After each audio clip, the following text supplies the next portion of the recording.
Você pode até não perceber, mas hoje vivemos um momento crítico no Brasil. Um crime vem sendo cometido há mais de 500 anos e agora pode ter consequências definitivas. Ainda hoje, diversas comunidades indígenas continuam sendo expulsas de suas terras. As terras indígenas são públicas e constituem um direito desses povos. Artigo 231 da Constituição Federal de 1988. São reconhecidos aos índios sua organização social, costumes, línguas, crenças e tradições e os direitos originários sobre as terras que tradicionalmente ocupam, competindo à União demarcá-las, proteger e fazer respeitar todos os seus bens. Pela legislação brasileira, as terras públicas devem ser destinadas primeiramente aos povos indígenas, em seguida aos quilombolas, depois aos povos tradicionais, unidades de conservação ambiental e assentamento de reforma agrária. Só por último poderiam ser vendidas para o produtor privado. A quem interessa desrespeitar essa lei? Os ruralistas veem os direitos indígenas como obstáculos aos seus negócios. Por diferentes caminhos, político, jurídico e econômico, estão tentando acabar com esses mecanismos legais que garantem direitos aos povos indígenas, quilombolas e tradicionais.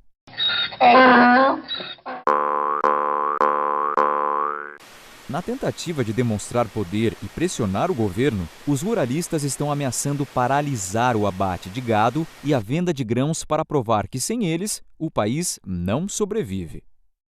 Pois é, será mesmo? Vamos ver alguns dados. Os ruralistas, que também podemos chamar de latifundiários, são essencialmente monocultores. Utilizam suas terras para produzirem, venderem e especularem no mercado internacional: soja, açúcar, celulose, suco de laranja, café, algodão e gado. Então, peraí, quem produz o nosso arroz e feijão? ONU, IBGE e governo brasileiro são unânimes. 70% de tudo o que comemos no Brasil é produzido pela agricultura familiar. Mandioca, feijão, leite, milho, café, arroz, trigo, suínos e aves vêm da agricultura familiar. Segundo o IBGE, a agricultura familiar, que produz 70% da nossa comida, ocupa apenas 30,5% da área total dos estabelecimentos rurais no país, ao passo que os latifundiários produzem prioritariamente soja, cana e gado.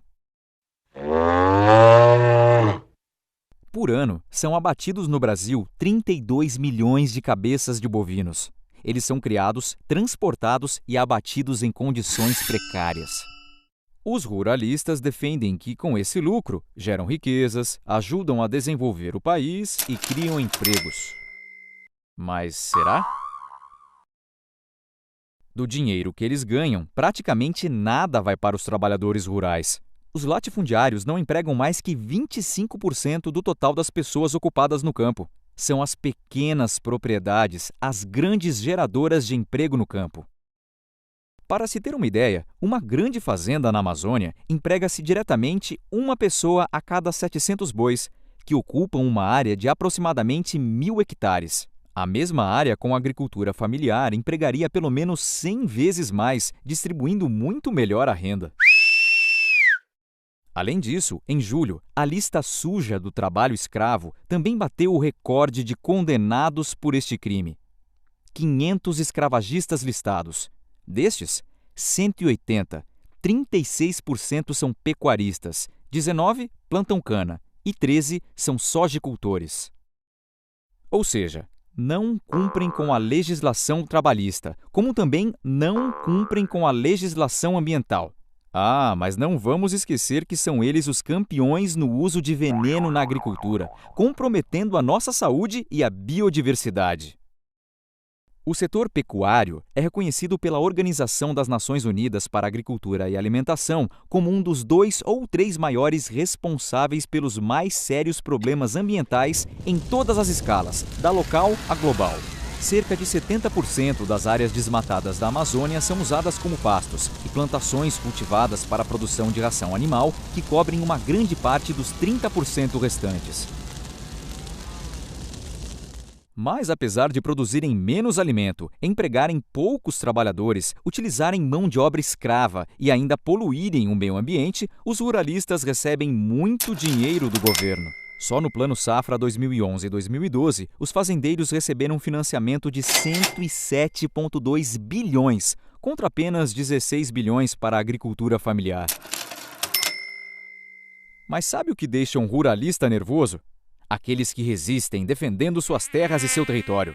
Esses proprietários de grandes quantidades de terra não medem esforços para exterminar tudo e todos que estiverem em seu caminho. Apenas no ano passado, em 2012, foram registrados 1.276 casos de violência contra indígenas, incluindo ameaças de morte, homicídios, tentativas de assassinato, racismo, lesões corporais e violências sexuais. Terras indígenas não são para produzir, são para viver. São também um dos mais importantes instrumentos de proteção das florestas e da biodiversidade. Uma comparação?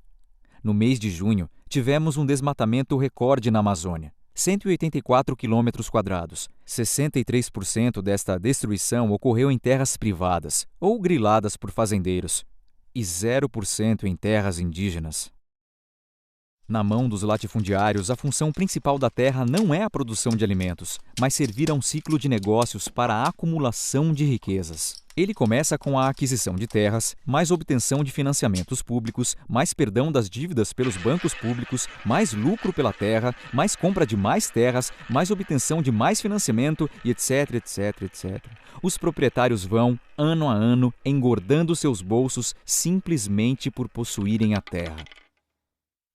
O atraso de mais de 20 anos na demarcação das terras indígenas vem ampliado à condição de genocídio dos povos tradicionais, recorrente há mais de 510 anos. Pelo fato dos ruralistas ocuparem terras indígenas, inserem sua lógica de destruição da natureza e de trabalho em condições análogas à escravidão.